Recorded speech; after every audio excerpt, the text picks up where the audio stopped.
तर रत्नागिरीमध्ये झालेल्या सभेमधून उद्धव आणि आदित्य ठाकरे यांच्यावरती रामदास कदम यांनी सुद्धा टीकेची झोड उठवली।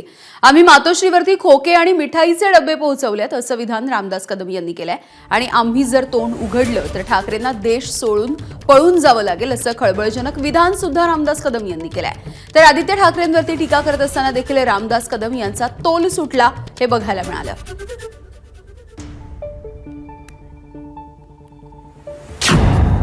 अनेक खोके मिठाईचे आम्ही पोहोचवलेत मातोश्रीमध्ये। होय, एकनाथ शिंदे साहेबांनी खोके दिले ते विकास कामासाठी दिले, कोट्यवधी रुपये विकास कामासाठी खोके दिले आणि पुन्हा 40 आमदार निवडून आणले। एकही आमदार पडू दिला नाही। एकनाथ शिंदे साहेबांनी सांगितलं होतं, रामदास भाई या 40 पैकी एकही आमदाराला मी पडू देणार नाही, सगळेच्या सगळे आमदार मी निवडून आणीन। जेव्हा एकनाथ शिंदे साहेबांनी निर्णय घेतला होता तेव्हा याच उद्धव ठाकरेंनी शपथ घेतली होती की या 40 पैकी एकाही आमदाराला मी निवडून देणार नाही। खोके खोके खोके खोके खोके खोके खोके म्हणून बाप बेटे थकले।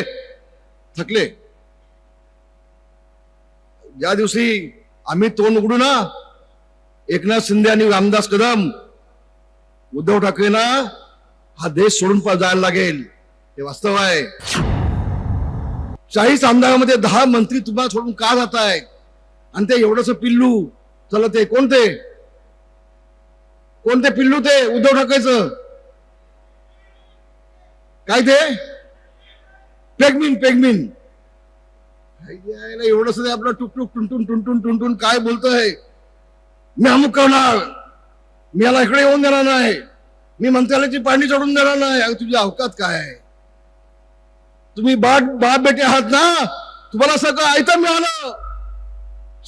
मिळालं, सगळं शिवसेना प्रमुखांनी कमावलं। तुमचं काय योगदान हो? तुमचं काय योगदान? एबीपी माझा, उघडा डोळे बघा नीट।